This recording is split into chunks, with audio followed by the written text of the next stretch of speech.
तो हेलो दोस्तों, हम आप लोगों के लिए एक और नया वीडियो लेकर आए हैं। और इस वीडियो में हम लोग जानेंगे शांति भंग से संबंधित। ठीक ना, किसी के खिलाफ एफआईआर होती है तो कभी गिरफ्तारी होती है, कभी बार बार शांति भंग में उनका चालान हो जाता है। कैसे होता है, क्यों होता है, कैसे जमानत मिलती है।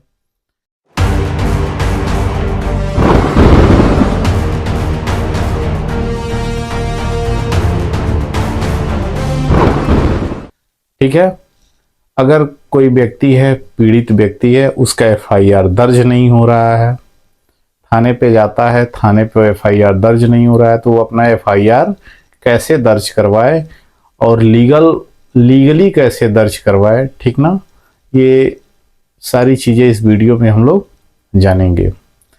तो अगर आप पूरा वीडियो वॉच करेंगे तभी पूरी जानकारी आपको मिल पाएगी। तो हम लोग आज जानेंगे कि जो हमारे नया कानून लागू हुआ है, BNSS, भारतीय नागरिक सुरक्षा संहिता की जो धारा 173, 126, 135 और 170, ये चार धाराएं बहुत ही इम्पोर्टेंट हैं और बहुत ही महत्वपूर्ण धाराएं हैं। इन चारों धाराओं के बारे में हम लोग वन बाय वन देखेंगे, स्टेप बाय स्टेप समझेंगे, जानेंगे। और ये चारों धाराएं सबके जीवन में ये घटना घटित हो रही है। प्रत्येक दिन किसी के खिलाफ जब किसी से मारपीट झगड़ा हो जाता है तो भी इन धाराओं से उनको गुजरना पड़ता है। ठीक है, तो चलिए हम लोग जानते हैं।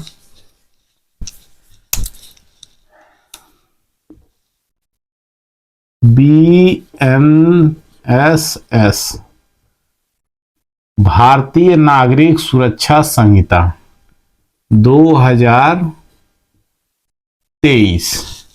ठीक है, इसकी जो धारा है, सबसे पहले धारा हम लोग जानेंगे 173। फिर दूसरी धारा हम लोग दूसरे धारा के बारे में जानेंगे। ठीक है, 135। और जो तीसरी धारा है, तीसरी धारा के बारे में हम लोग जानेंगे 170। और जो चौथी धारा है उसके बारे में हम लोग जानेंगे 126। ठीक है, तो एक सबसे पहले जानेंगे 173 क्या है, दूसरा जानेंगे 135 क्या है, और तीसरा हम लोग जानेंगे 170 क्या है, और चौथा हम लोग जानेंगे 126 क्या है। हम ये नए कानून की नई धाराएं हैं, पुराने कानून की पुरानी धाराओं को मैं बता दे रहा हूं आपको। ठीक है, इसके जगह पर आपका जो पुरानी धारा थी, ठीक है, जो सीआरपीसी था, दंड प्रक्रिया संहिता 1973, उसकी जो धारा थी वह 151 था। और इसकी जो धारा थी, ठीक है, 135, तो 135 आपका था 116। ठीक है, और ये जो धारा थी 170 या 100, ये 154 और यह 151 था। और यह जो धारा थी आपकी 126, वह 107। ठीक है, ये पुराने कानून की धाराएं हैं और ये नए कानून की धाराएं हैं। तो हम लोगों को पुराने कानून की धाराओं से कोई मतलब नहीं है, इसी को अमेंडमेंट करके, संशोधन करके ये धाराएं लागू हुई हैं, तो हम लोग इसी धारा के बारे में जानेंगे। ठीक है, इसी धारा के बारे में हम लोग जानेंगे।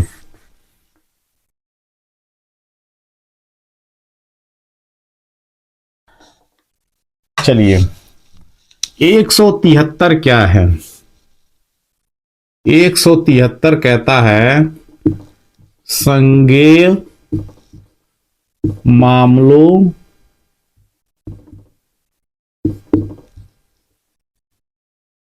का इत्तिला। ठीक ना, संज्ञेय मामलों का इत्तिला। इसका अर्थ ये है कि अगर कोई भी अपराध हो रहा है, ठीक, या कोई भी अपराध किया जा रहा है, या कोई भी अपराध करने का प्रयास किया गया है या किया जाने वाला है, ठीक है, भविष्य में या वह अपराध किया जाने वाला है, तो ऐसे अपराधों का जो संज्ञान है, जो सूचना है, वह थाने पर पुलिस को दी जाएगी, ठीक है। और जब पुलिस को दी जाएगी तो कैसे दी जाएगी, वह भी रिटेन में लिख करके, एक सादे पेपर पर लिख करके, जिसको कहते हैं एप्लीकेशन, ठीक है, और लीगल भाषा में कहते हैं एफआईआर, ठीक है, लीगल भाषा में कहते हैं एफआईआर, ठीक है, एफआईआर एनसीआर।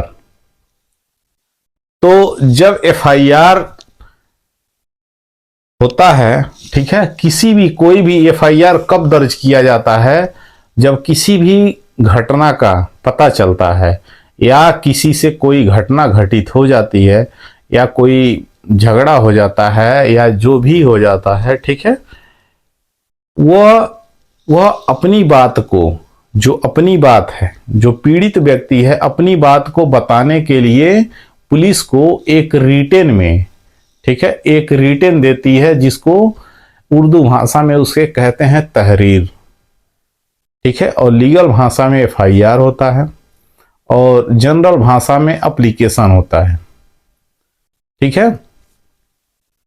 तो एक तहरीर दिया जाता है, एक एप्लीकेशन दिया जाता है, एक एफआईआर दर्ज करवाया जाता है, कहाँ, पुलिस के वहाँ। अब पुलिस के वहाँ जब दर्ज होता है तो कहाँ पे दर्ज होता है, उनके वहाँ एक एनसीआर रजिस्टर होता है, उसी में वो दर्ज किया जाता है।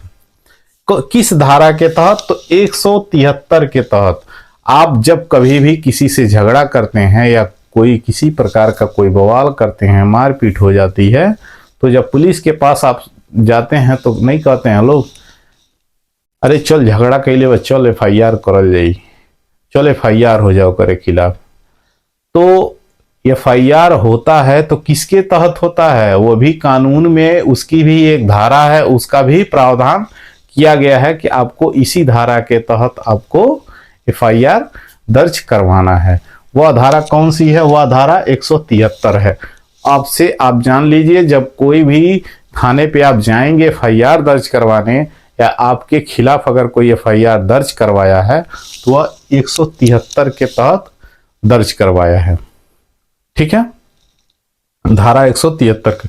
और पुराने कानून में धारा 154 था, पुराने कानून में सीआरपीसी में, ठीक है।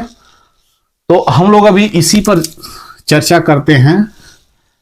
सपोज करिए कि एफआईआर तो दर्ज हो जाता है। कभी ऐसा होता है कि जब दो पार्टी में झगड़ा होता है तो एक पार्टी मजबूत होती है, मार पीट करके और थाने पर क्या करती है, ठीक है, थाने पर सोर्स लगा देती है, जिससे पीड़ित व्यक्ति मार भी खाता है और उसका एफआईआर थाने पर दर्ज भी नहीं होता है।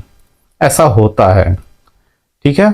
और कभी ऐसा होता है कि जो झूठ में जाता है एफआईआर दर्ज करवाने, तो भी एफआईआर दर्ज नहीं होता है। तो आप अगर थाने पे एफआईआर नहीं दर्ज हो रहा है तो उसके लिए भी कई ऑप्शन हैं, ठीक है। अगर थाने पे मान लीजिए थाने का जो अधिकारी है आपका एफआईआर नहीं दर्ज कर रहा है, तो आप एसपी के वहाँ एक तहरीर वहाँ दे करके वहाँ से ऑर्डर करवा सकते हैं, ठीक है। कहाँ से, एसपी के वहाँ से आप ऑर्डर करवा सकते हैं।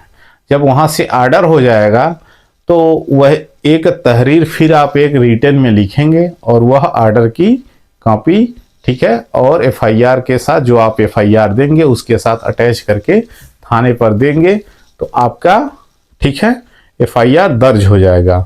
नहीं तो अगर नहीं दर्ज हो रहा है तो आप एसपी के वहाँ डायरेक्ट एप्लीकेशन देंगे, एसपी के वहाँ से खुद ही थाने पर आएगा और वहाँ से जांच आएगी, ठीक।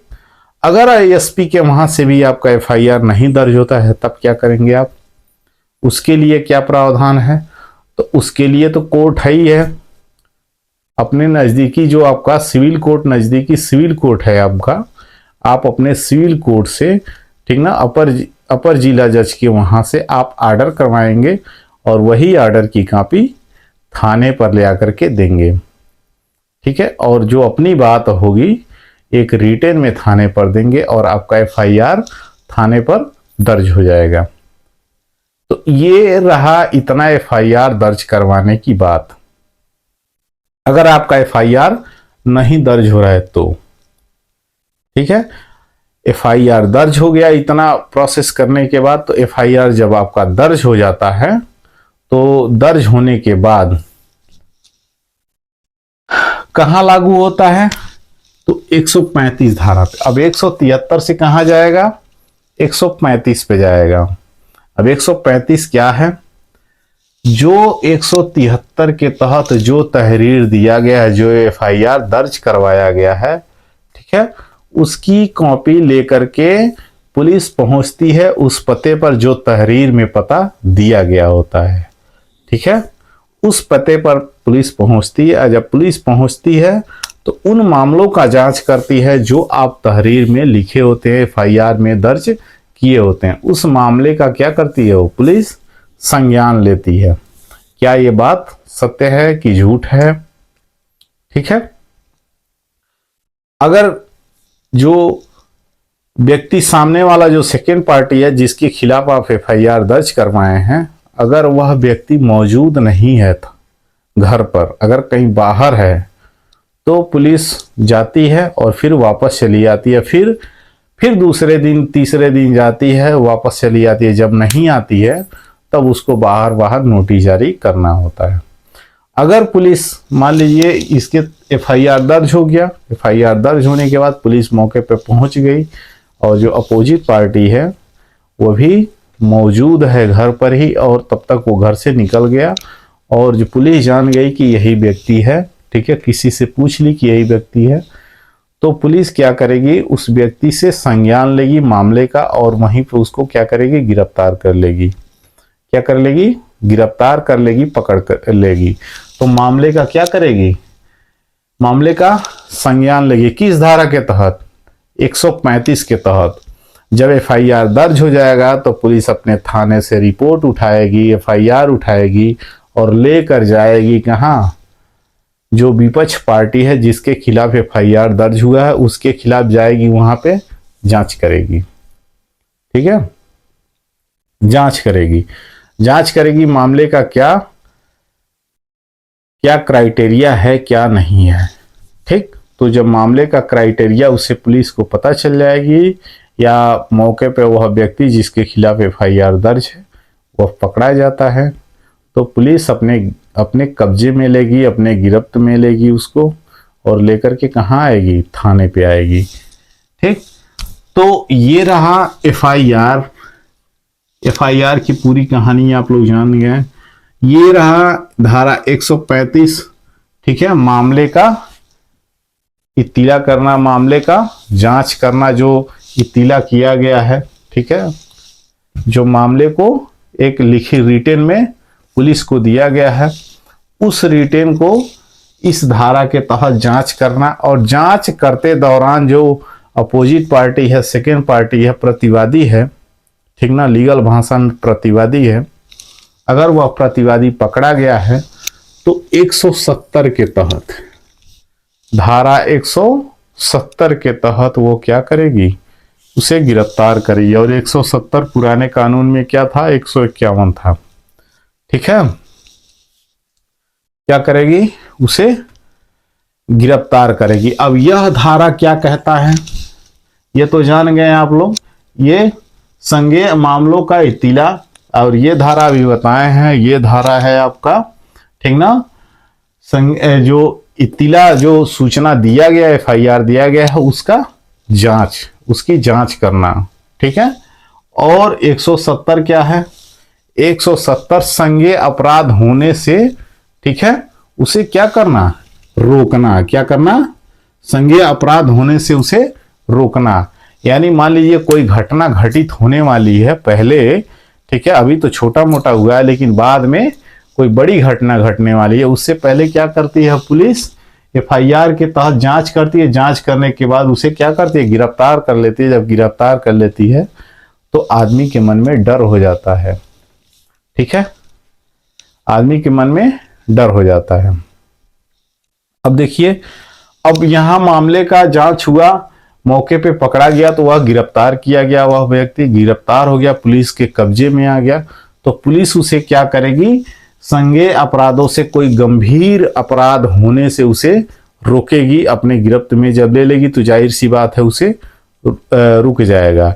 कोई व्यक्ति है, सपोज करिए कोई व्यक्ति है, ठीक है, और कल कोई बहुत बड़ी घटना करने वाला है। जैसे मूवियों में, पिक्चरों में आप लोग देखे होंगे कि कभी ऐसा होता है, एग्जाम्पल दे रहे हैं हम आप लोगों को, पिक्चर में कभी ऐसा होता है कि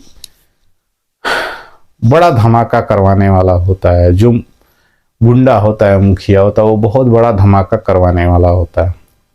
तो सोचता है कि मुंबई में फला फला जगह लगवा देंगे और वहां पे धमाका होगा और ठीक ना, वहां के लोग मारे जाएंगे। उससे पहले उसका जब प्लान बन रहा होता है कि मुंबई में ये धमाका होगा, ठीक है, उससे पहले किसी ने यह सूचना पा जाता है, किसी के माध्यम से सूचना मिल जाती है, किसी व्यक्ति को, किसी को खबर लग जाती है, तो वो तुरंत क्या करता है, वह तुरंत, मूवियों में आप देखते होंगे आप लोग, वह तुरंत क्या करता है, थाने पे सूचित करता है, और वहां की जो थाने की सूचित या जो हीरो होता है उसको सूचना मिल जाता है, तो वह एक्टिव हो जाता है और वह बम ब्लास्ट होने से क्या होता है, वह उसे रोक लेता है, ठीक है, वह बम ब्लास्ट नहीं हो पाता है, रोक लेता है। तो इसमें का जो विलेन होता है वो छटपटाने लगता है। तो सेम वही प्रक्रिया यहां पर भी है, ठीक है। जब बड़ी घटना कोई होने वाली होती है, उससे पहले क्या करती है, पुलिस उसे गिरफ्तार कर लेती है। जब गिरफ्तार कर लेती है तो बड़ी घटना होने से संज्ञेय अपराध होने से बच जाता है, ठीक है।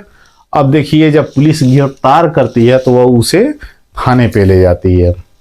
पूरा प्रोसेस आज हम लोग जानेंगे और ध्यान से सुनिएगा, तभी आपको समझ में आएगा।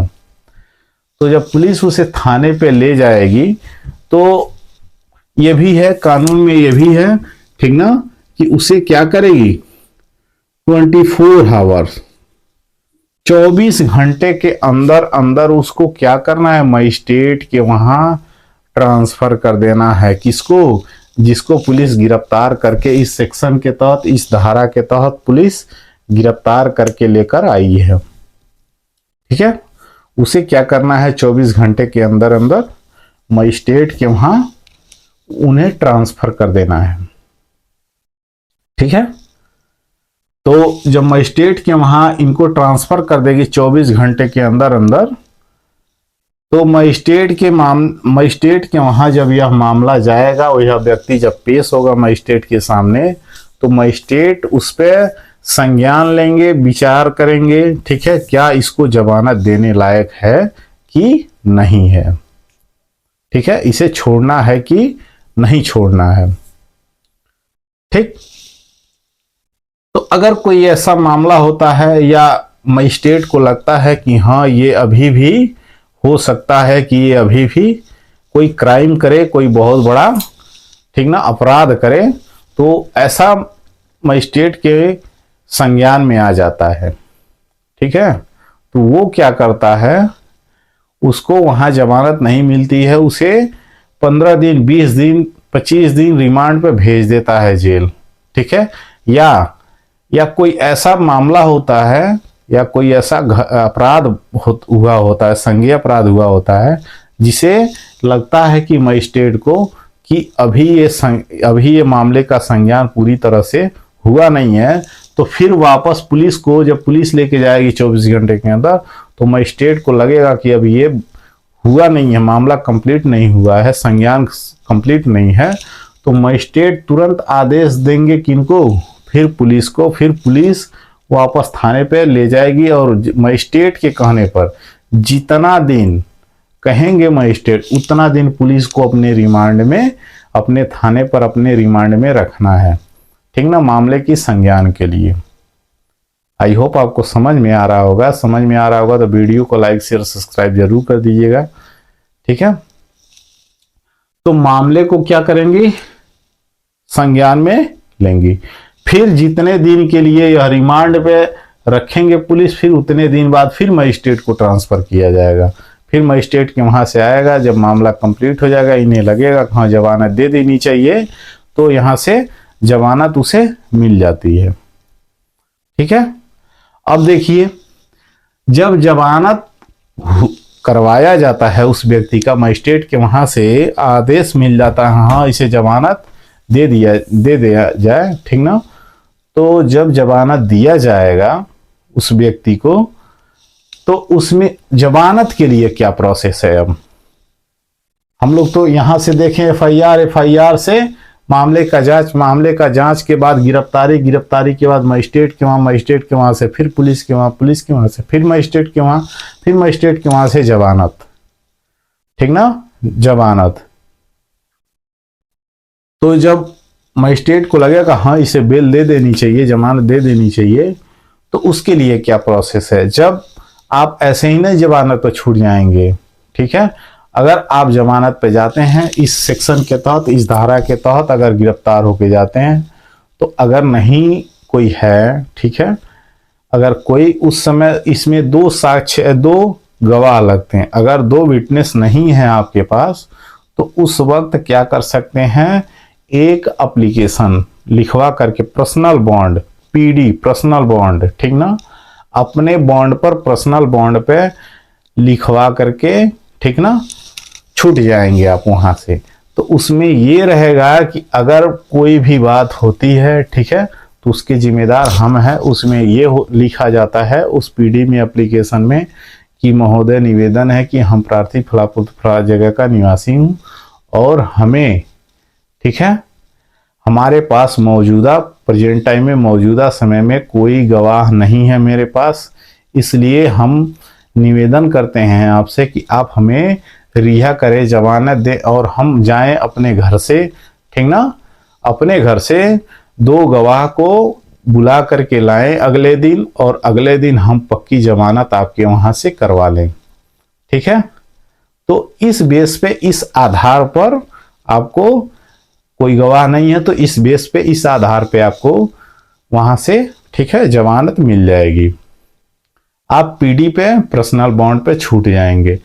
लेकिन अगर मान लीजिए आपके पास मौजूदा गवाह हैं उस समय, तब आप उसके लिए क्या कर सकते हैं, तो उसके लिए मौजूदा जो गवाह हैं उनके लिए, कोई भी गवाह है तो उनके नाम से कोई एक प्रॉपर्टी होनी चाहिए, या तो गाड़ी का पेपर है तो भी लग जाता है, नहीं तो उनके नाम से अगर खेत है तो उसकी खतौनी लगेगी, एक फोटो लगता है, ठीक है। आधार कार्ड पे नहीं छूटेता है इसमें, ये जान लीजिएगा, गवाह की आधार कार्ड इसमें नहीं लगता है, ठीक ना। इस धारा के तहत जब जमानत लिया जाता है तो इसमें आधार कार्ड की जरूरत नहीं होती है। आधार कार्ड की जरूरत इसलिए नहीं होती है क्योंकि अगर जिसकी गवाही आप दे रहे हैं, ठीक है, वह कल को फिर कोई अपराध करे, तो इसमें जब जब जमानत होती है तो इसमें स्वीकार करना होता है उनको, ठीक है, हम इसके बाद कोई अपराध नहीं करेंगे। अगर फिर कोई अपराध करता या करके भाग जाता है, तो जो गवाह हैं उसके जिम्मेदार गवाह होंगे, ठीक है। तो अगर मान लीजिए कि आधार कार्ड आपका लगा करके क्या होगा उसमें, तो अगर कोई भी भाग जाता है, कोई भी जमानत होने के बाद भी फिर भी अपराध करके फरार हो जाता है, तो जो 2 गवाह होते, 6 महीने का समय दिया जाता है, जो 2 गवाह होते हैं, ठीक है, उनको पकड़ा जाता है, और वह या तो उनको ढूंढ करके लाएं, या उस बॉन्ड पेपर पर 50,000 1 लाख रुपए जो भी भरा होता है बॉन्ड, ठीक ना, जुर्माना जो भी लगता है वह गवाह को देना पड़ता है। इसलिए, ठीक ना, इसलिए आधार कार्ड की जरूरत नहीं होती है गवाही में इस मामले में, ठीक है। इस मामले में आपकी एक फोटो लगती है पहचान के लिए कि हाँ आप ही हैं, ठीक है, और उनके नाम से जमीन है तो उनका इंतखाब लगता है, नहीं गाड़ी का पेपर है तो गाड़ी का पेपर लगता है, ठीक। तो यह है जमानत की प्रक्रिया, ठीक है। जब भी जमानत होता है किसी व्यक्ति का, जमानत करवाया जाता है, तो जमानत के दौरान, ठीक है, एक मुजरिम पर 2 साक्षी, दो गवाह होने चाहिए, 2 विटनेस होने चाहिए। एक मुजरिम पर अगर 4 मुजरिम है तो 8 गवाह लगेंगे, इतना जान लीजिए गवाही के लिए। ठीक है। अब जब देखिए, अब जब आपका जमानत वाली पेपर जब भरी जाएगी तो उस वक्त क्या होगा, उस वक्त आपको शांति भंग कायम रखने के लिए, जो शांति भंग आपने करके आया है उसको फिर से पुनः कायम रखने के लिए, अब ऐसा काम हम नहीं करेंगे, ऐसा अपराध नहीं करेंगे, ऐसी गलती नहीं करेंगे, इस चीज को कायम रखने के लिए, ठीक ना, आपके ऊपर जुर्माना लगता है। जो अभी मैंने बताया है 50,000 1 लाख रुपए की, वो लगता नहीं है, वो इसलिए वो जमानत पेपर पे, बॉन्ड पेपर पे इसलिए भरा जाता है, ठीक ना, जो बॉन्ड पेपर होता है इसलिए भरा जाता है कि अगर भविष्य में आप फिर 6 महीने का समय दिया जाता है, 6 महीने के अंदर में फिर ऐसा अपराध आप करते हैं तो आपको यह जुर्माना देना पड़ेगा। ठीक है, इसलिए आपको जुर्माना लगाया जाता है और उसी चीज को यह आपसे, ठीक है, स्वीकार कराया जाता है कि आप ऐसा अपराध नहीं करेंगे, 6 महीने के अंदर कोई झगड़ा, कोई बवाल, कोई मारपीट किसी से नहीं करेंगे। ठीक, तो उसी चीज को अगर मान लीजिए झगड़ा बवाल करते हैं तो वो शांति भंग होता है, और उसी शांति भंग को कायम रखने के लिए कि हमारे द्वारा कोई शांति भंग ना हो, उसी को कायम रखने के लिए जो जुर्माना लगता है बॉन्ड पेपर पर, वही इस धारा के तहत, एक नए कानून में 126 के तहत वह बॉन्ड पेपर पर जुर्माना लगता है। आ गई बात समझ में? ठीक है, तो इस धारा के तहत आपका जुर्माना लगता है 1,50,000 जो भी हो। ठीक है, अगर किसी की कोई क्वेरी हो, कोई क्वेश्चन हो, कुछ न समझ में आया हो इस पूरी प्रक्रिया में, पूरे प्रोसेस में जो हम आपको बताए हैं, तो हमें कमेंट सेक्शन में जरूर पूछ लेंगे, और ये वीडियो तो जरूर कि सबको शेयर कर देंगे, जो आपके जानने पहचानने वाले हैं सबको आप शेयर कर देंगे, क्योंकि इतना डिटेल में आपको जानकारी कभी नहीं मिलेगी, और ये घटना हमेशा हर किसी के साथ हो, कोई बहुत शरीफ व्यक्ति है तो भी उसके साथ ये घटना घटती है, कुछ नहीं तो 126 और 135 के तहत तो जरूर, ठीक ना, 173, 135 और 126 के तहत जरूर उसके साथ कोई ना कोई घटना घट जाती है। ठीक है, आ गई बात समझ में? तो आई होप आपको वीडियो अच्छा लगा होगा। हमें लगा है कि आपको अच्छा लगा, क्योंकि मैं बहुत अच्छी तरीके से समझाने की कोशिश किया हूँ आपको। अगर और नहीं समझ में आया हो तो कमेंट सेक्शन में मुझसे ज़रूर पूछ लीजिएगा, मैं और डिटेल में आपको जानकारी दे दूंगा। जो भी क्वेरी होगा, जो भी क्वेश्चन होंगे, जो भी मन में संदेह होगा, जो भी डाउट होगा, वो कमेंट सेक्शन में ज़रूर पूछ लीजिएगा। जो पूछेंगे मैं उस पर एक पूरा वीडियो बना दूंगा। आज तक मेरे वीडियो पे जितना भी कमेंट आया है, मैं सबका कमेंट ऐसे लिख करके नहीं, ठीक है, रिप्लाई नहीं दिया हूँ, उसका मैं प्रॉपर एक वीडियो बना करके रिप्लाई दिया हूँ। ठीक है, तो आप लोग अगर इसमें कोई डाउट होता है, अगर पूछेंगे तो मैं उसका भी वीडियो आप लोगों को बना करके दूंगा, उसकी भी जानकारी मैं आप लोगों को दे दूंगा। उसका आपके प्रश्नों का उत्तर मैं वीडियो के माध्यम से दूंगा, न कि लिख करके, ठीक है, मैसेज के द्वारा।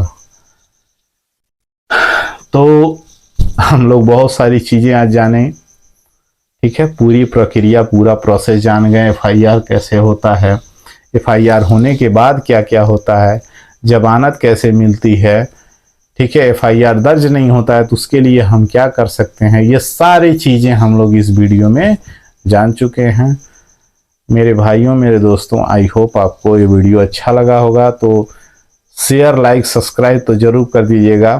ठीक है, यह मेहनत हम आप ही लोगों के लिए कर रहे हैं, आप ही लोगों को जानकारी देने के लिए कर रहे हैं।